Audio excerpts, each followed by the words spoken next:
Olá, Equippers Rio, Equippers São Paulo, é um prazer estar com todos vocês aqui na nossa segunda semana de encontro online. Estamos mobilizados como igreja e acreditamos muito naquilo que Deus está fazendo durante esse tempo.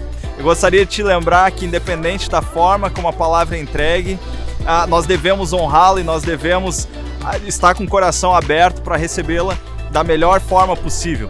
Eu te encorajo nesse momento a você tirar todas as distrações à sua volta, se concentrar e fazer com que a sala da sua casa ou seu quarto onde você está seja nesse momento a manifestação da igreja sobre a terra.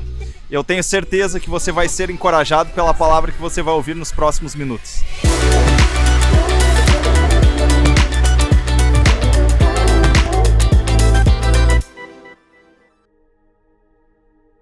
A mensagem que eu tenho para o seu coração, e nós temos recebido como igreja essa semana, é que as coisas estão ao nosso favor. Por mais doido que isso pareça, em meio ao caos, em meio a tantas discussões, nós temos uma convicção na palavra de Deus que está escrito lá em Romanos, no capítulo 8 e no versículo 28. Eu gostaria de ler essa palavra com você, que diz o seguinte: sabemos que Deus age em todas as coisas para o bem daqueles que o amam, dos que foram chamados de acordo com o seu propósito. Essa é uma realidade minha e na sua vida e nossa coletivamente como igreja, que nós somos alvos da bondade de Deus. E embora todas as circunstâncias aparentemente não estejam ao nosso favor, quando nós olhamos em uma perspectiva mais alta, tudo isso se transforma. E eu gostaria de rapidamente comentar essa palavra com você. Eu tenho certeza que você vai ser encorajado através disso. A primeira coisa que você deve entender é que Deus é mais por você do que você é por você mesmo. Nós podemos nos esforçar e nós podemos nos mobilizar de várias formas e tentar nos preparar para diversas situações. Mas na verdade nós chegamos em alguns momentos das nossas vidas onde nós descobrimos, através da circunstância à nossa volta, que nós não temos controle sobre todas as coisas. E nós, como igreja, devemos ter essa convicção dentro de nós, que nós somos um alvo, ou melhor, nós somos o alvo do amor de Deus. Nós não estamos sozinhos e nós não somos definidos pela circunstância à nossa volta, mas nós entendemos que Deus tem o controle de todas as coisas e Ele está agindo em nosso favor.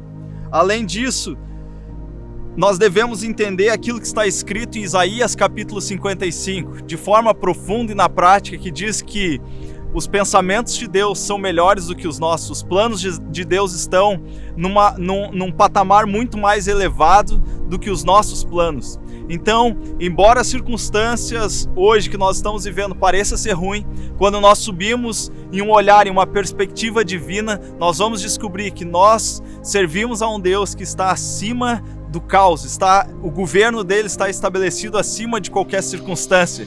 Então, eu gostaria de te encorajar a você entender isso nesse final de semana, que basta mudar a perspectiva e todas as coisas mudam também. Então, que você possa ser encorajado pelo Espírito Santo e entender que todas as coisas estão nas mãos dele. Além disso, o texto que nós acabamos de ler em Romanos capítulo 8, versículo 28, diz que nós somos chamados de acordo com o propósito de Deus. E durante esse tempo, eu tenho ouvido, lido e recebido mensagens em diversos grupos de pessoas que aparentemente estão com muito medo das coisas que estão acontecendo, com muito medo de morrer, com muito medo de que alguma coisa ruim aconteça com elas. Mas esse não é o sentimento que nós temos como igreja. Na verdade, nós estamos firmes no amor de Deus e no amor de Deus não existe medo. E uma das coisas que eu entendo e que nós devemos entender como igreja é que o nosso maior medo não deve ser o medo de morrer, mas sim o medo de viver uma vida sem um propósito claro. E durante esse tempo de caos e de muitas discussões e muitas opiniões diferentes, nós devemos entender que como igreja nós somos o sal da terra e nós somos uma expressão de fé, amor e esperança. Então eu queria te convidar a você, durante os próximos dias, exercer esse chamado, exercer esse propósito, que é o propósito que te motiva a viver. Não tenha medo de nenhuma circunstância externa, mas tenha medo de não ter uma convicção interna. E por último, eu gostaria de te lembrar que nenhuma circunstância externa pode abalar essa nossa convicção interna. Se nós somos chamados para servir pessoas, isso é uma convicção. De fato, eu gostaria de citar uma fala que o nosso pastor, a nível global, o pastor Sam Monk, falou na última reunião. Ele disse que o desafio nosso como igreja nesses tempos de hoje não é apenas lavar as nossas próprias mãos, mas sim lavar os pés das pessoas que estão próximos a nós. Essa é uma convicção que nós temos de servir o nosso próximo. Não é sobre nós mesmos, não é sobre as nossas próprias respostas. Então eu gostaria que você estivesse firme nessa convicção interna e não deixasse nenhuma convicção externa te abalar. Na verdade, eu estava lembrando sobre um trecho, uma passagem bíblica onde os discípulos de Jesus se encontram com ele no barco. Na verdade, ele está no barco com os discípulos em meio a uma tempestade. E é bem interessante pensar que durante uma tempestade o que faz o barco afundar não são as pressões das águas externas, não são as pressões externas. Na verdade, isso faz o barco navegar e faz o barco flutuar. O que faz um barco afundar é as pressões internas, é quando a água entra para dentro da embarcação e aquilo que era uma pressão externa fica igualado com a pressão interna. Em outras palavras, eu queria te dizer que se você não manter as suas convicções internas fortes, se você começar a deixar com que palavras que não pertencem a Deus, notícias que não vêm do coração de Deus, entrem na sua vida, você vai deixar com que aquelas pressões externas desmanchem uma convicção interna do seu coração. Eu queria te encorajar nos próximos dias como igreja a você tirar momentos de oração, a você tirar momentos mais profundos ainda de devocional, de leitura bíblica e entender o que Deus deseja te revelar nesse momento. Não deixe que nada externo defina as suas convicções ou tire o foco do seu chamado interno.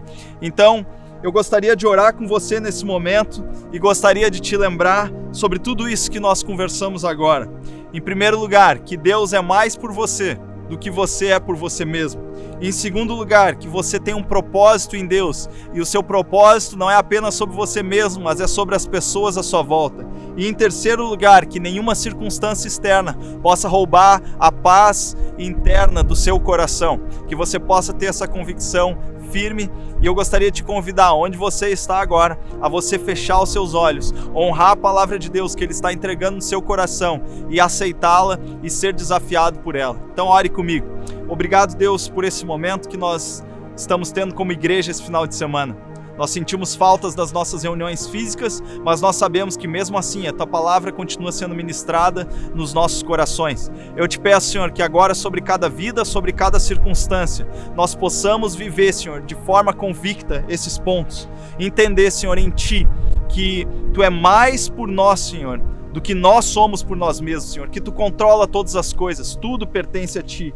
Também, Senhor, nós oramos para que nós possamos, Senhor, durante esse tempo de caos, viver o nosso propósito, Senhor, como igreja, Senhor, manifestar a Tua bondade sobre a face da terra, trazer fé, esperança e amor, Senhor. E por último, Senhor, eu te peço sobre todos aqueles que durante essa semana, em algum momento, deixaram com que pressões externas, as águas da tempestade, entrassem para dentro do barco, Senhor, a ponto de quase afundar. Eu te peço, Senhor, que Tu nos oriente como igreja, Senhor, que Tu nos dê, Senhor, um espírito de sabedoria, tire e lança fora de nós, Senhor, todo o espírito de medo, em nome de Jesus, através do Teu perfeito amor.